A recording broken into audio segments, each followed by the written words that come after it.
હવે આપણે અહીંયા આ એક થોડા દિવસ પહેલાં એક રીલ્સ મૂકી હતી, તો તે દાખલો આપણે અહીંયા જોઈશું કે અહીંયા રકમ શું છે કે કોઈ રકમનું 9% લેખે પહેલા વર્ષનું ચક્રવૃદ્ધિ વ્યાજ 360 થાય છે, તો બીજા વર્ષનું ચક્રવૃદ્ધિ વ્યાજ કેટલું થાય?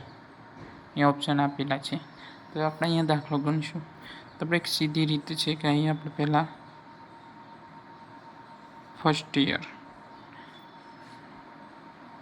અને અહીંયા આવશે સેકન્ડ યર. તો અહીં જોઈએ કે પહેલા વર્ષનું ચક્રવૃદ્ધિ વ્યાજ કોઈ રકમ છે એટલે કે એક્સ તારી લઈએ આપણે.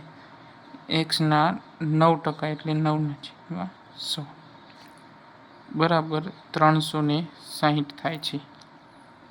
આ એક વર્ષનું વ્યાજ આપણને આપી દીધું છે. તો આપણે બીજા વર્ષનું વ્યાજ શોધવાનું છે. તો આપણે સૌપ્રથમ તો મૂડી હાલ તો જોવાની જરૂર છે નહીં.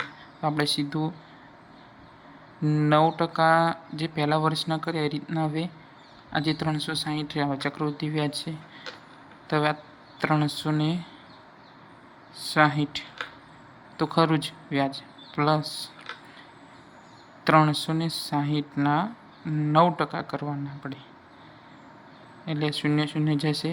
36 ગુણ્યા 9/10 અને આપણે જોઈ લઈએ બરાબર. એનો જવાબ આવે 32.4. હવે 360 પ્લસ 32.4 બરાબર 392.40 એ આપણો બીજા વર્ષનું ચક્રવૃદ્ધિ વ્યાજ છે, જે જવાબ છે એ.